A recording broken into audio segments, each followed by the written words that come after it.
Do you need to own a home in order to financially sponsor someone? So there are multiple different types of forms that the government uses to assess someone's financial situation. One of those is the I864. One of them is the I944. There is another form even for, well, there are other places they assess your financial situation also.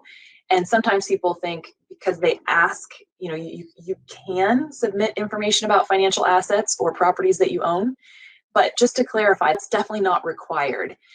If you already make a good income that's that is clearly over the limit and you have good documentation of it, it's been a long, you've had it for a couple of years or 2 or 3 years of that same job and it's clearly over the limit.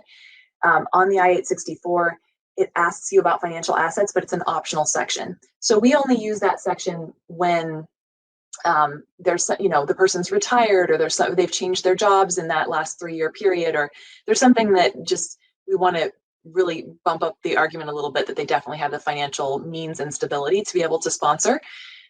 So if you do own a home and you have some equity in that home, it can be very helpful to submit that. The government they take that into account in their formula as part of your income. So if you've had a weird year last year, which a lot of us have during the pandemic, falling on financial assets like investments or homes or things like that can be helpful but not required. So don't feel like you have to own a home or own a home together. That's another type of evidence we submit, not on the financial side of things, but if you've purchased a home together, well, that's good evidence that you have a real relationship and are planning to stay together, but definitely not required. And for whatever reason, there always seem to be a lot of rumors about owning homes and buying homes and things like that. And I don't know where they come from, and they're not true. You just have to show that you do have the income somehow to be able to make sure this person is supported at poverty level, above poverty level.